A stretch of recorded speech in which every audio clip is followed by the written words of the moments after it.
So one of the things that's been annoying me recently is I watched Joe Biden have his moments of being Dark Brandon, where he actually says something factually true. He actually uses the right political strategy and makes his own case and goes on the offense against his opponents. And, it's a sight for sore eyes because our expectations of Joe Biden were incredibly low. I mean, he had a 33% approval at one point. He wasn't doing Dickie McGee's acts.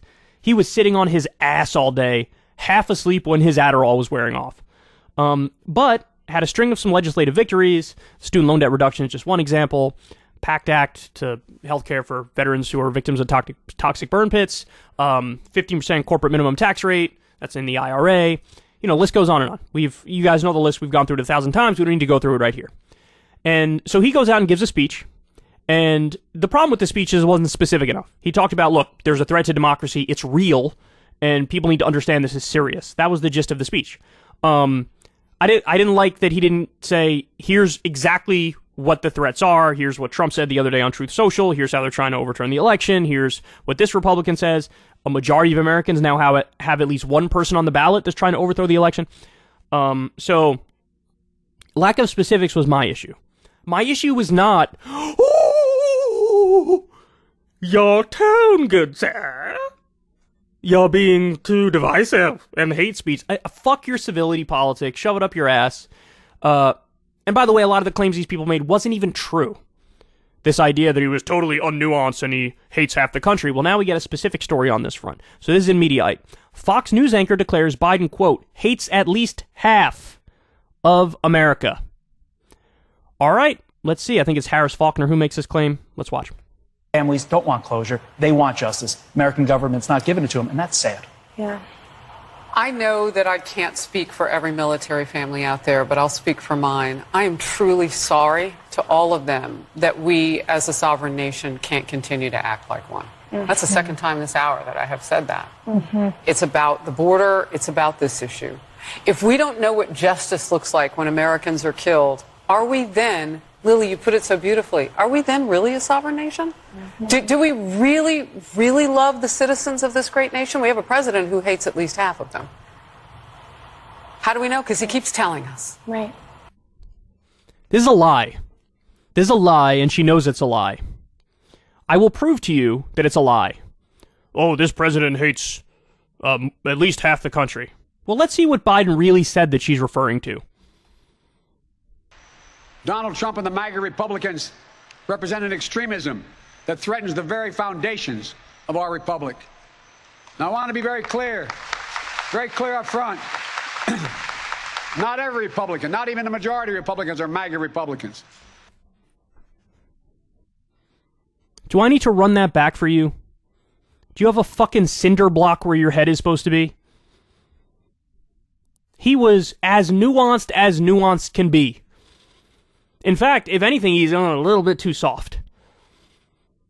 Donald Trump and the MAGA Republicans represent an existential threat, a danger to the country. Why? Because they're trying to overturn an election that has been proven that Biden won.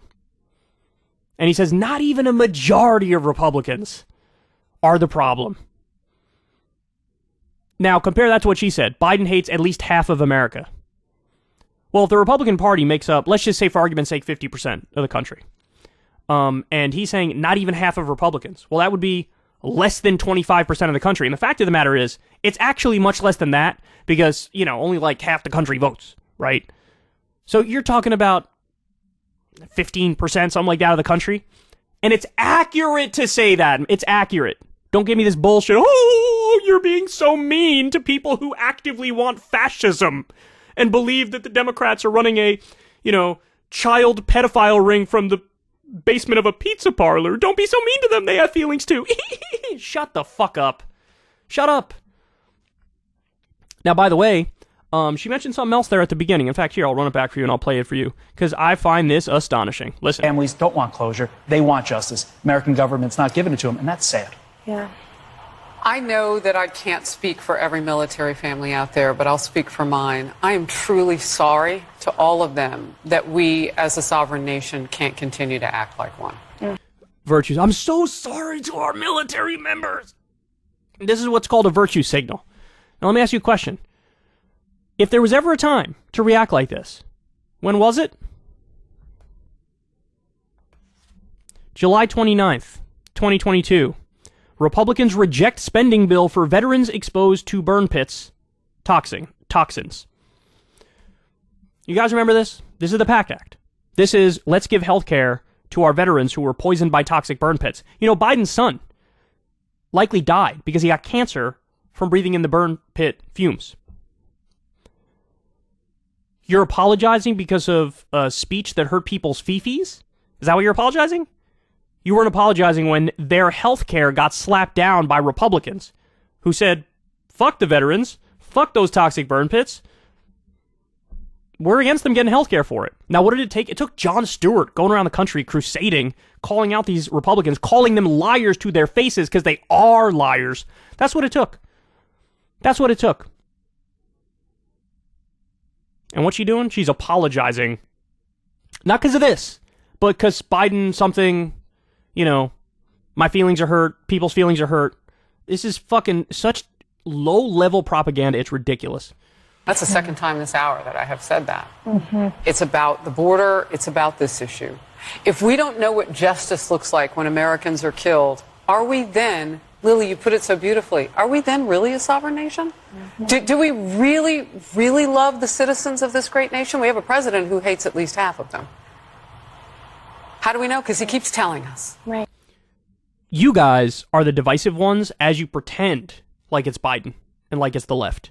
You guys are the divisive ones. Every time I come out here on my show, what do I tell you guys? You know who I'm against? First and foremost, politicians in general, right? But certainly every elected Republican politician. In terms of the voters, no. The voters are victims of the same scam. The voters also aren't being represented. In fact, a lot of these voters materially are hurting a lot, which is why they turn to demagogues. You are the people who sow hate and division as you pretend like it's Biden. And one more time, just for good measure here. What exactly did he say again? Of our republic. Now, I want to be very clear up front. Not every Republican, not even the majority of Republicans are MAGA Republicans. So hateful. So hateful. It sounds like he hates a majority of the country, doesn't it? Let's see if she says anything else. So what about those military families whose children went to war because of what happened to, who willingly went and gave their lives, blood and treasure from America? Yeah, what about those families? What about them? What about those families? Republicans reject spending bill for veterans exposed to burn pits and toxins. What about those families? What about those families who were lied to by a Republican administration? George W. Bush, Dick Cheney. What about those families? Biden hates half the country, by the way. Biden hates at least half the country. The propaganda is so pathetic. And I think the thing that drives me crazy is that, like, there are so many people who watch this shit and they eat it up. They eat it up. They eat it up. You are being lied to, and we have the receipts. There's a million criticisms of Biden that I support. Criticisms to his left. Why didn't you get rid of all student loan debt? Why'd you only do a percentage of it? That's a criticism I accept. Hey, I'm happy you pulled out of Afghanistan, but why the fuck are you starving the country to death right now by not releasing their own money to them? That's a criticism I support. But this is garbage. He hates at least half the country. The guy who bends over backwards all the time to work with Republicans, even when they spit in his fucking face. Oh, he's so full of hate. No, you guys are. If you want to see me and Crystal Ball interview legends like Noam Chomsky, Cornel West, and more, subscribe to Crystal Kyle and Friends on Substack. $5 a month gets you the video version a day early. Remember, we take 0 ad dollars for this podcast. Or you can sign up on Substack for free and get the audio version a day later. Link in the video description box below.